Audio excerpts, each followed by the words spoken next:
So for today's session, it's really looking at the resources that we have available for us to use for all the work that we do. So we're just going to be reflecting a little bit about what might be stopping us from using those resources and how we can get past those barriers. Then we're going to have a look at thinking about priorities and what resources we might use to strengthen those priorities. And I'm just going to say, hi, we have our facilitators here.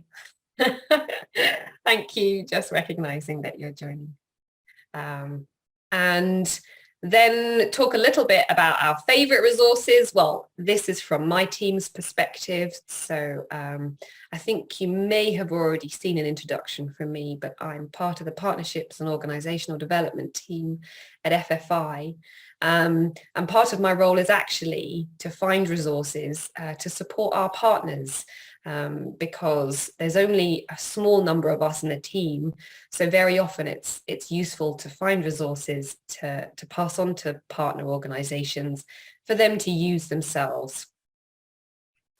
And then we're going to be doing a little bit of practice, hopefully, or at least you'll get a chance to look into some of the resources yourselves. So if you don't get the chance to do this very often, we've created some space for you to have that time. And then just briefly reflect on what you might be using this for, what you might be using the research for and the resources for. Thanks, Bobby, for the Slack. So this morning, I actually ended on this question, but I thought it might be interesting to start today with it and just have a little think about it. But there are lots of different types of resources out there.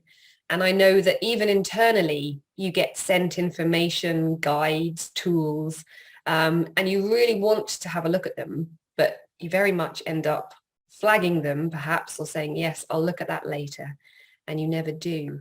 So I wondered if you can either type in the chat, or because it's such a small group, you're welcome just to talk, to unmute and talk. But let me know what you think the barriers are to using resources that are there. Do you find that you have barriers? Maybe there aren't any for you, but if you do have things that stop you, what are they? I'm happy to jump in. Okay, Anna, great. I think time is a big factor. It's just often there's so much out there. So it's having the time to sift through things and find what you need. And then the time to sit down and engage with what it is that you found that you need. So it's often time and sort of getting to the right place quick enough. Yeah, no, I agree. It is having the time. And I said to a colleague, actually Chloe, who some of you may have met this week, I was saying to her, sometimes I feel a bit guilty about taking the time to read the resources because there's so much else going on. And I don't feel that I should be taking the time. It almost feels like a luxury to be reading this. So I think, and you're right, there is so much that I think it can be a little bit, where do we start and where should I get stuck in? I've got so much that I want to read. Yeah, thank you, Anna. We've got some coming in from the chat too. Martha, sometimes knowing what it is I need to know, so you know where to look for them. That's it. Yes, if you don't know quite what you're looking for, you can spend a long time searching for it. I do get that. And of course, time. Monica, you're agreeing with Anna. Time to think about the specific need and then time to look for it. Exactly. And then Asha, many times we understand what resources means, right? Money or funds only. So understanding the meaning of resources is a barrier sometimes. You're exactly right. I think in this instance, I'm talking about knowledge, but we also mean about funds as well coming through. And actually thinking about how we get both can be difficult and a barrier. And knowing what you want. Really understanding about the knowledge. Great point. So when you've read or when you're reading it, Are you understanding what it means and how to apply it? Yes, I think you're right. So there's some good ones, some barriers there. Has anybody got any, thinking about those barriers, does anybody have any ways that they've kind of got around it? Ways that they've used to actually make time or to understand a little better? May I jump in? Yeah, of course. I just wanted to thank, because I think the support of Martha and FF5 has been great for this, just like keeping us on track and making sure we move. So no, just thank you, because really we have been I think we have putting deadlines that we didn't do that. So thanks.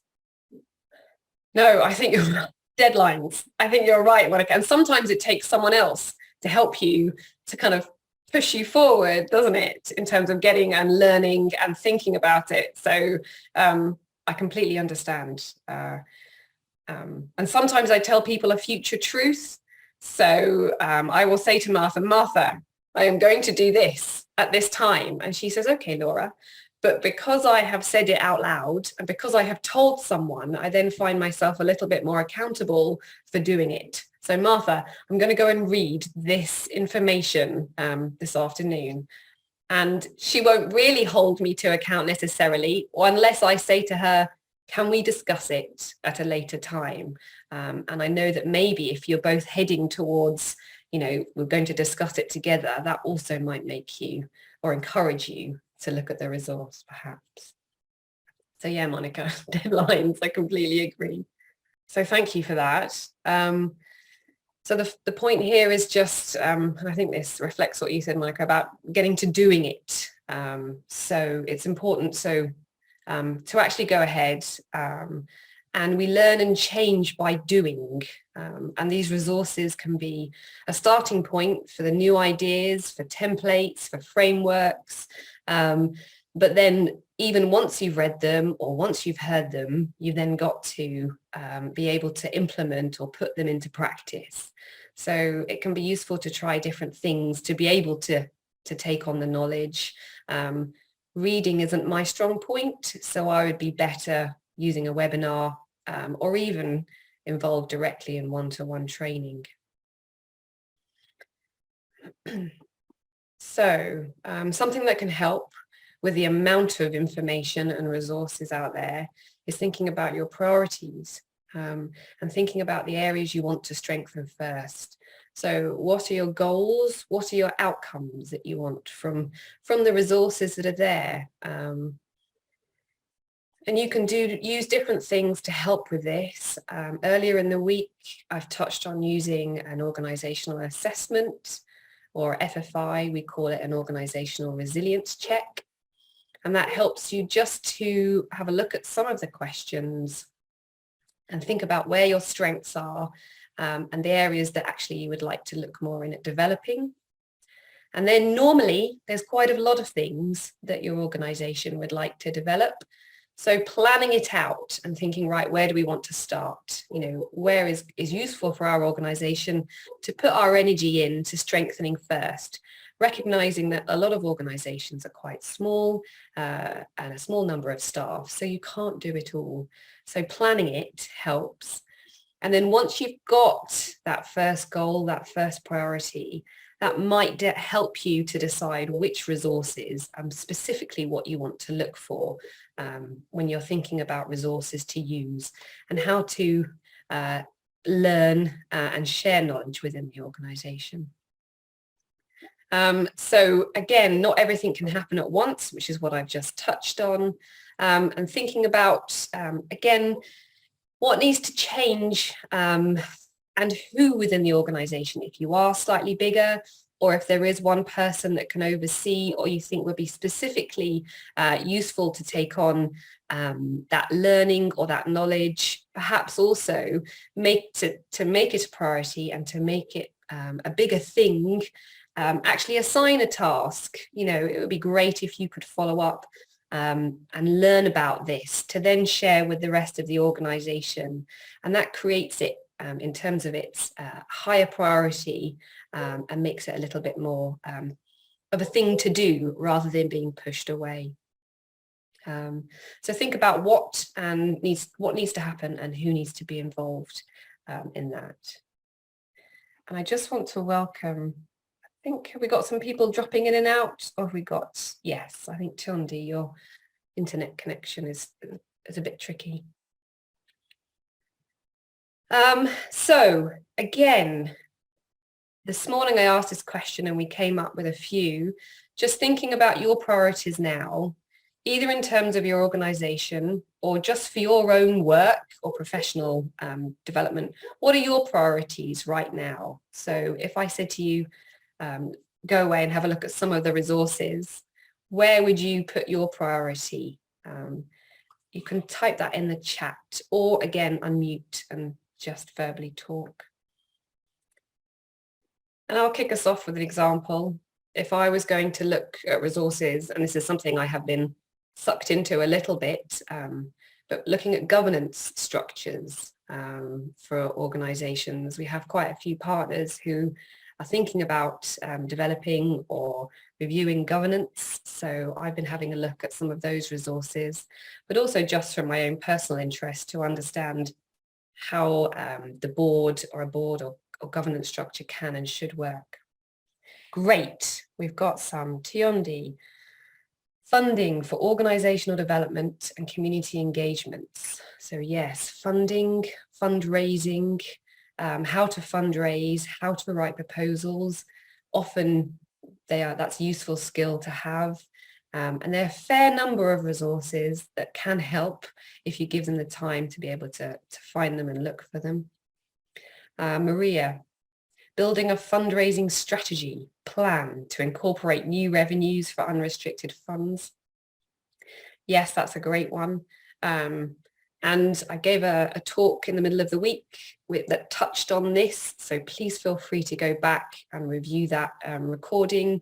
And I put some resources into the Slack chat as well. And I will give you some resources to look at in terms of the links in a little bit. So keep these in mind. So thank you.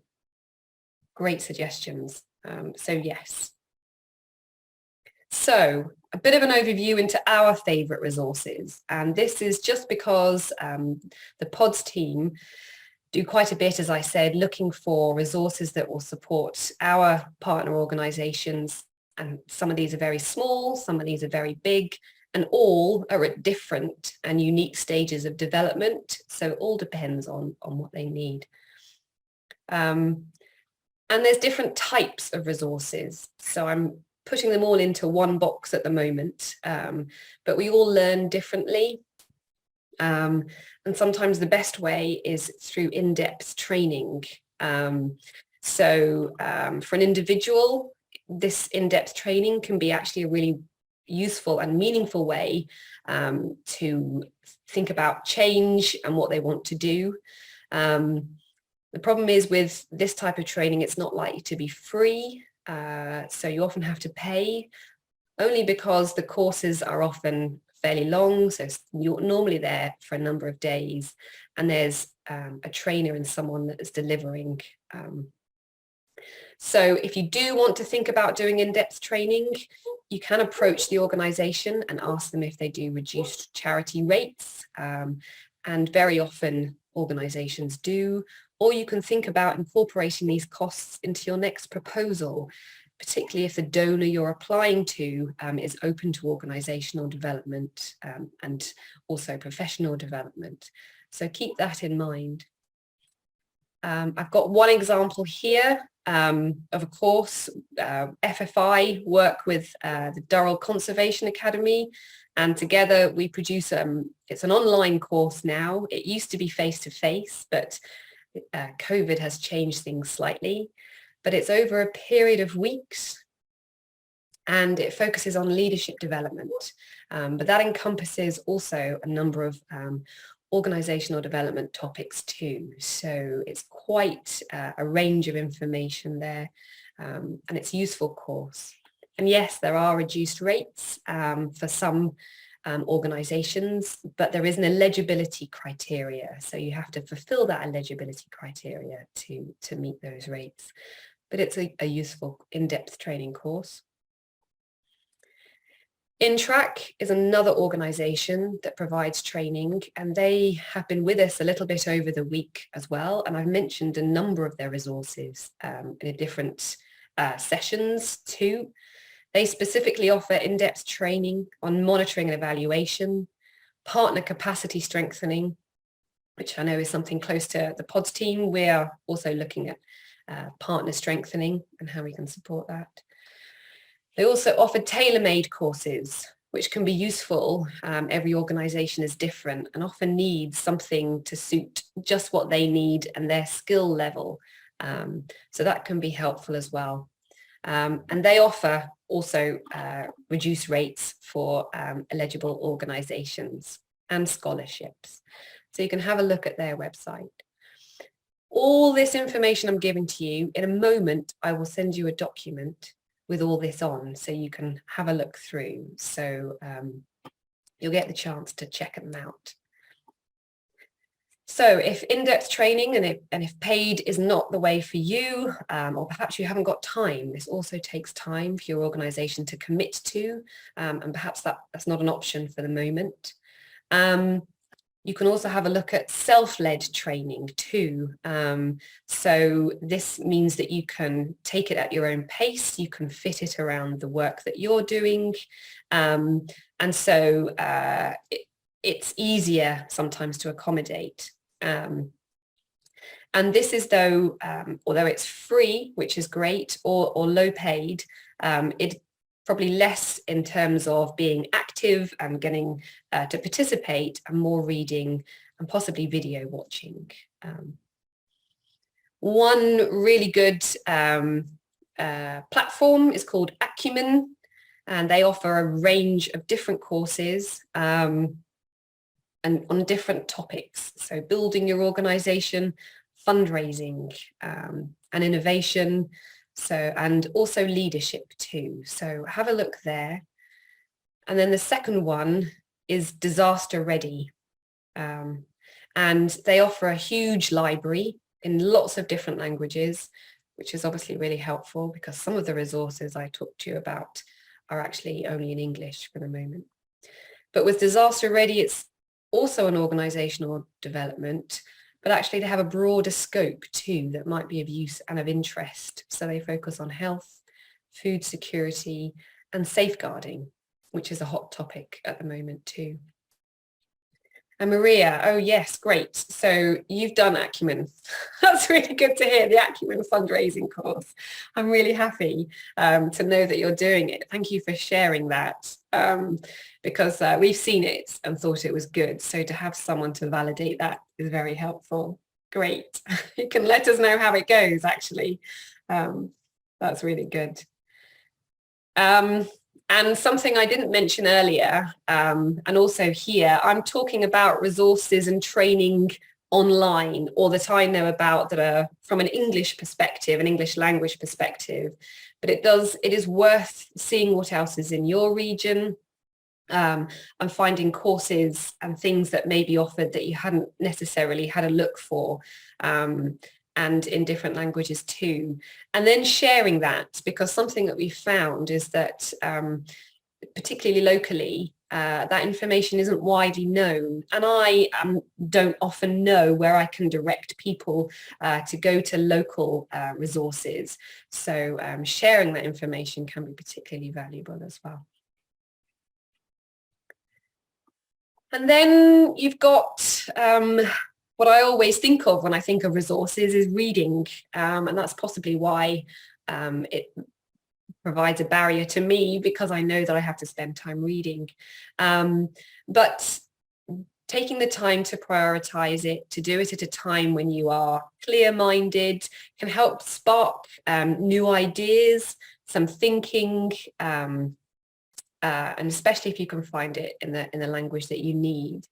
But I do have to prioritize it. So this is something that I would tell someone else I'm going to do, or I would make time for it at a point in the week when I know that actually I perhaps haven't got the energy to do something more energetic mentally, but I do have the energy to do some reading. So I might schedule it in there. First thing in the morning, it can be a nice way to ease into your day, doing 15 minutes, half an hour of reading. So think about doing that. And some places where you find some good resources. Capacity for Conservation, yay! This is the website that FFI and BirdLife International have put together. We've been referencing it this week. It has open access resources, so you don't actually have to log on to access the resources. And it's also got e-learning and webinars there too. So do have a look at that. And if you want to check out and use an assessment for your organization, and there's a template for a plan, you do have to log in, but that's just so that you can keep the information confidential for your organization. So that's why we ask you to set up a password. So do check that out. Bobby has just put the link there, and I don't mind if you click that link and start going through it as I'm talking. That's okay. The barefoot guides, and again I'll give you a link in a document in just a moment, but these are very useful reference guides. They are built on a community of practice, so taken lessons learned from across the globe and brought together. So they do some brilliant reference guides, and we've had a couple of people also recommend their use. So have a look at these. They also offer a writing course, and I'm not sure if this is paid for or not. I think it is, but for those of you who are looking to adapt your writing to engage different audiences, this might be worthwhile having a look at and checking out. And then also here, the National Council for Voluntary Organisations. I really enjoy this website because they break it down into steps. So they have lots of tools on managing an NGO, organisational development, but they break it down into nice bite-sized chunks. So it's not necessarily one big thing all at once. You can take it step by step. So again, I think you should do that. No problem, Hammond. That's absolutely great. Thank you for visiting today and for your participation during the week. And then just coming lastly, we've got newsletters, and this can be a way, if you haven't got time to go and do all the research, you can get them into your email box. So FFI has a partnership newsletter, so any of you who are partners with FFI, you would receive this if you've signed up, and we give some information about some of the resources that we have available on the Capacity for Conservation website, and also some information about webinars. If you're not a partner, no problem. There are other newsletters out there that you can sign up to. Maliasili is another one, and actually we have Anna Davis with us today, who in a moment I will ask to talk through Maliasili's resources and what they do a little bit more, because they've also got some great things for you to access. So you'll hear from her in just a moment. But the newsletter in particular is very simple, straightforward, and normally based on a theme, so it's easy to absorb and digest. Wild Hub is not only a newsletter, it's actually a community platform, and great for information from others, so you can share, interact and talk with lots of different people on this platform. Recommend signing up and having a look. Their newsletter will give you a digest of all the information that's come through there each week. So I find it really helpful if I'm looking for certain courses or things I need to know about. And there is another organisation called Canary, who work in the Caribbean, supporting organisations through mentoring and giving them support with organisational development. I couldn't actually access their website this afternoon, but it's just to make you aware that there are organisations like Maliasili, like the Partnerships and Organisational Development team, who do have resources out there for you to use. And And then you can always invite people. If you've got a group of people in your organization and perhaps you've applied for some money from a donor to do some training. As I said, there are organizations out there who will come and specifically support you. And today we have Malia Silly, who offer this. They have partners that they support, and they also have some great resources. So it's useful to check out what's there on websites from organizations like this. And again, get in contact and see how you might be able to work with them. So I'm just going to hand over. I'm going to stop sharing. There we go. I'm just going to hand over to Anna, who will just take us briefly through the Malia Silly as an organisation and what they can offer more widely. Thanks, Anna. Okay. Thank you, Laura. And hello, everybody. And apologies to those of you who might have heard what I'm going to say this morning. So I work with Malia Silly. We're a relatively small organisation that began out of work in Tanzania, and that currently our work is focused in East and Southern Africa and across to Madagascar. And we're slowly thinking about other parts of the world, but right now this is where our focus is. We have 3 things that we do in our organisation, and our main work is supporting local organizations that work in community conservation, with community-led conservation in Africa. So not large NGOs or organizations based elsewhere, but homegrown local African organizations. And in particular, we support those organizations with a 3 to 4 year intensive period of organizational development support. So really starting off and focusing on strategic planning, having a great strategy, looking at fundraising, communications, building and managing high-performing teams, monitoring and evaluation, financial management, and a number of things. But it's really tailored, similar to FFI, we run an organizational assessment to tailor exactly what organizations need. And about 5 or 6 years into this work, we realized that a lot of our problems were stemming from the capacity of the leaders and the organizations we were working with. And in 2016, we started a leadership development program aimed at the senior leaders of those organizations that we were working with. And we've now run, we're in the 8th version of that program. Currently, we have a program that's about halfway through its year-long kind of training phase in Madagascar, where we're working with a really fantastic group of organizations in Madagascar. That's the first time we've really done a program just focused in one country. We usually bring leaders from different countries together. We are also in the process of developing a new program it's not the right name for it, but it's called our Emerging Leaders Program, to really look at those leaders in the middle that are being missed out on.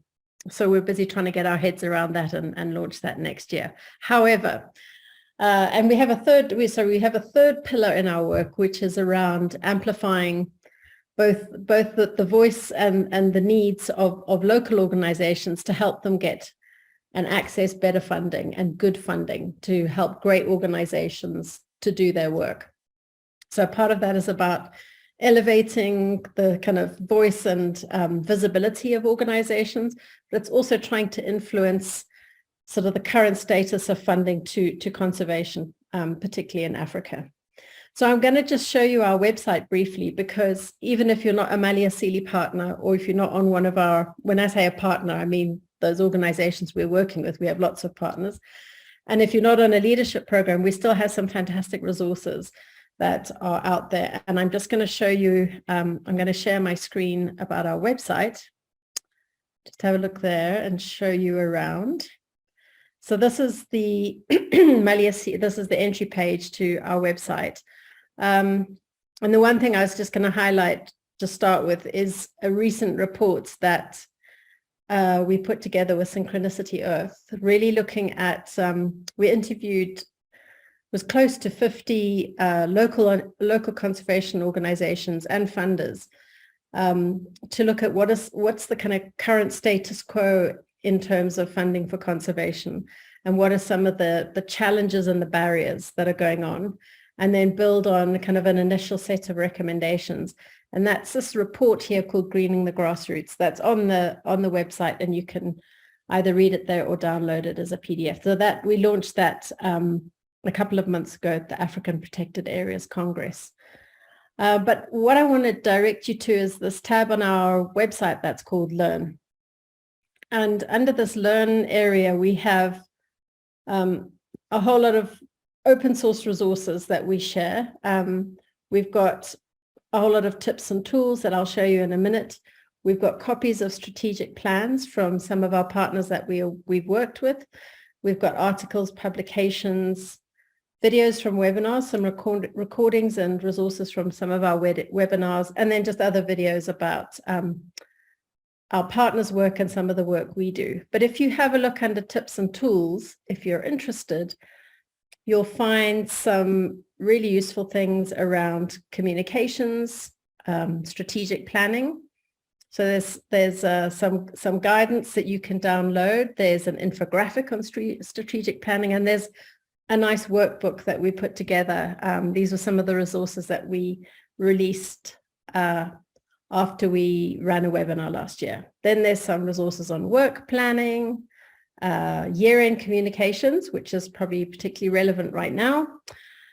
Slack tips and tricks. We use Slack in our organization, and then just a bunch of other things on prior, some of our tools that have been around for quite a long time, and a couple of studies that we did in partnership with Well Grounded some time ago. So that's that page on our website, which is useful. And then the other thing I wanted to talk a little bit about was, and Laura mentioned it earlier, we have every second week, so twice a month, we have a short little newsletter called the Maliasili Reader. And it has, and this if you can sign up for it, and it'll come into your emails, or you can access it through our website.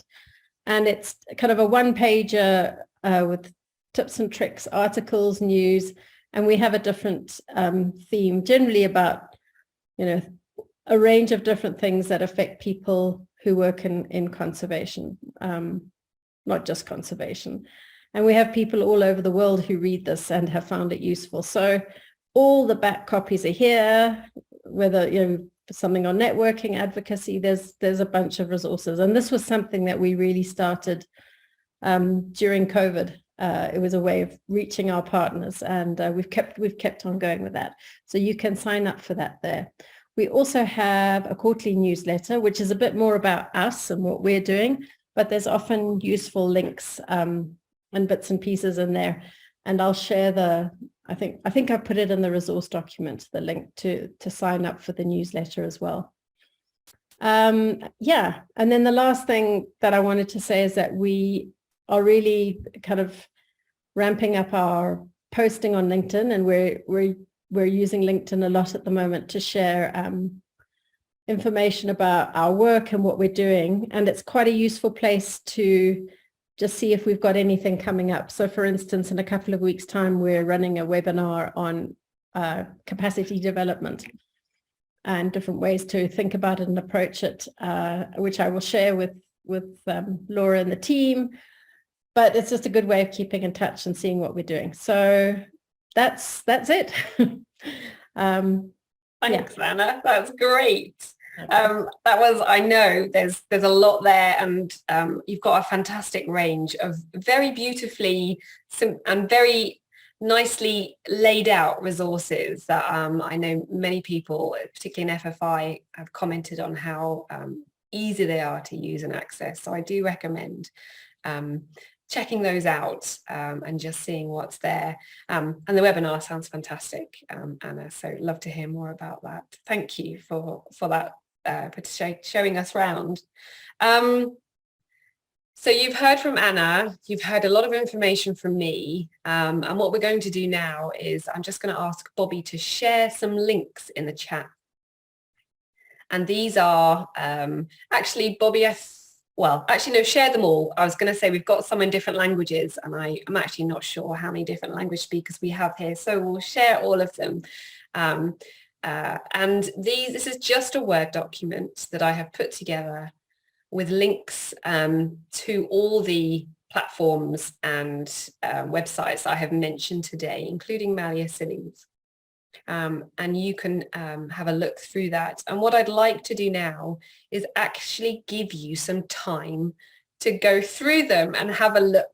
So we'll just take, I think, 5 or 6 minutes. And if you haven't had a chance to look through some resources, but you've really been wanting to, now's your time. And we'll make some time for you to do that. So perhaps choose one resource that you particularly would like to have a look at. And then once you've had some time to read through those and have a look at the site, we'll have a chat and I'll get your feedback on some of your thinking about those. So I'm just going to call you all back. If you're anything like me, you get sucked in.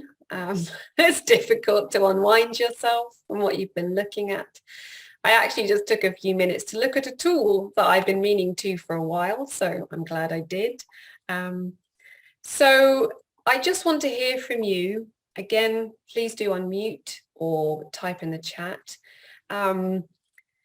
What resource were you looking at? Is there something particular you liked about it that you would like to share with others to encourage them to use it? Or perhaps there wasn't, perhaps you didn't like it and you kind of want to suggest people don't use it, because that's also helpful, given that there are many out there. So does anybody want to share anything that they were looking at and what they liked or even didn't like? Hello. Hi, Maria. Well, actually, I was looking at the capacity for conservation page. I got into this course because my supervisor suggested, since I'm new in the fundraising department, to look at the fundraising webinars. And I ended up doing another ones because I found out there's so much to learn and grow. And yeah, I was looking at the organizational assessment. Yes. Because although I'm pretty new at the organization, and but at the same time, being like the new guy, I'm very critical, and I'm very, like, since I haven't been from the beginning and building up the organization, I can see maybe things from afar. Yeah. And I think it would be very interesting to run through this assessment. Although these areas are pretty much attended, I would say that it would be a great point to start and to see where we're standing, and especially doing it like maybe next year and see where we are at. But yeah, we have a strategic plan, but I guess sometimes that strategic plan just lays there. And it's pretty difficult because we don't have enough staff to get everything that we plan doing throughout the year. We get sucked up with all the programs and all the action, like the real program activities, and maybe all these core, like things that we have to get done. And especially, having the funding to have more people taking care of these core activities, like fundraising and finding the opportunities. It's like, okay, we find something, we do the proposal and we apply, but that's it. Maybe there are other opportunities out there and we're not seeing them. Yeah. So, yeah. Thanks, Maria. That's great reflection. And I really hope you get a chance to use the assessment. And I think you're right about taking a step back. I think that's important. And again, something that you need to prioritize, because you do get swept up and you forget what you've done. So your strategy does sit there. You don't revisit it, and work, just your day-to-day work can keep things going. Especially this organization's been running for 35 years now, and it's like, I've heard this expression about the holy cows, and I guess it has too many holy cows, and I think it's time to look at some new approaches and reinvent themselves. Yeah, it's harder when you've been along for so long. doing It the is, same you're thing right. over and over. Yeah. Yeah, and you get used to it. You get ingrained habits and ingrained ways of Yeah. being, so you continue on. And sometimes it does need a little bit of outside perspective or just discussion together about, you know, Exactly. let's have a chat about Yeah, what we do. that's why I found this assessment pretty safe in my case, which is I'm the new one, and you know, trying to shake up things a little bit. Maybe I just, oh, I found this. Maybe we should run this, and there you go. Spot on, Maria, spot on. I think that's a great idea. Yeah. And it would be good to hear how it gets on. So if you do that, do reach out, and the Slack channel will be open for another couple of weeks. So if it happens in there, but I would be really keen to know, because I think that's a great way to start. Thank you for sharing that. That's fab. Okay, thanks. Anybody else? Tiondi, thank you. I'm glad you find it useful. So really happy. Did anybody else have a look at any other resources and want to share what their thoughts were on it? So Laura, these are great. And then they're on SharePoint now. The Capacity for Conservation website is a place where, is that kind of like the living document version of where folks can post resources, and hopefully in English language, French, Spanish, other languages.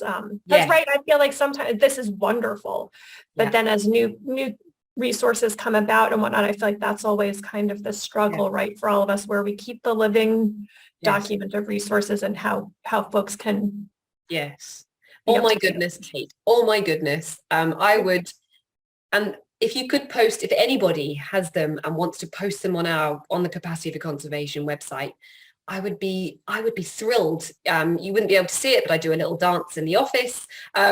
So really happy. What happens is if you upload it to our website, someone has a quick look at it just to make sure it hasn't got any horrible, what do you call them? Viruses and things like that.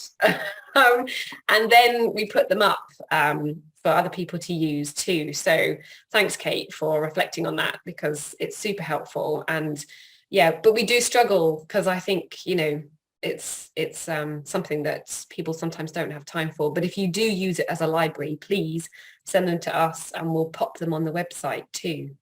Love that idea. Fantastic. So thanks, Kate. Yeah, it's a great thought.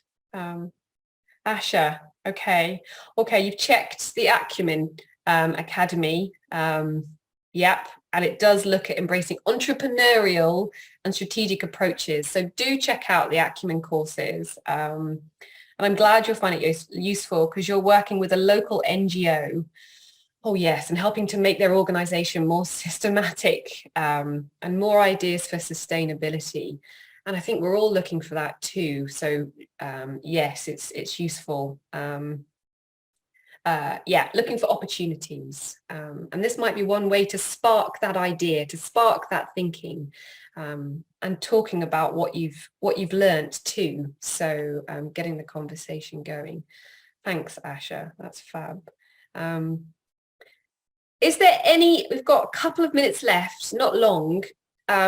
Does anybody now have another resource I haven't mentioned that they can put into the chat?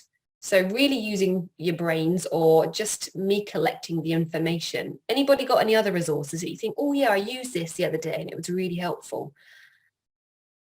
If not, don't worry. But even from Anna, our team. Anna's nodding. You can tell she's got lots, but can't remember them. I'm thinking. I know. If not, don't worry.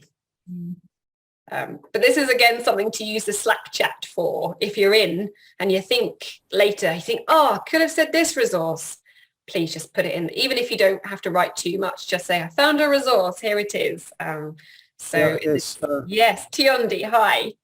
Yeah, I only know the time is short for us to go through the resource and share with you, but I can see that they are really valuable. That, as you said, shall read on them and get the feedback in our emails. Great. Yes, thank you, Tiondi. Yeah, that would be great. And There's one thing, sorry. yeah, Anna, go on. I mean, it's just because I've been using it quite a lot at the moment. I just put it in the chat. I knew it would happen. I knew it would But come to you. I don't know if it's, I use it a lot. It's better evaluation. Yeah. Martha's got it. Yeah. Yeah. It's so helpful for so many things. And it's fantastically laid out and organized. So I just shared the link in there. Thank you. I'm trying to think what I've been using recently, and I've been spending a bit of time there. So okay, great. All right. Well, everybody click on that and have it on your browser too, so you can have a look after this conversation. Maria has just said UNEP has a platform called Learn for Nature, which has got useful courses there. Fab. Thank you for that. And Bobby, I forgot. Bobby's our professional development team at FFI, and she's recommended KeaConnect.org. That's also got some great courses on there. So check that out as well.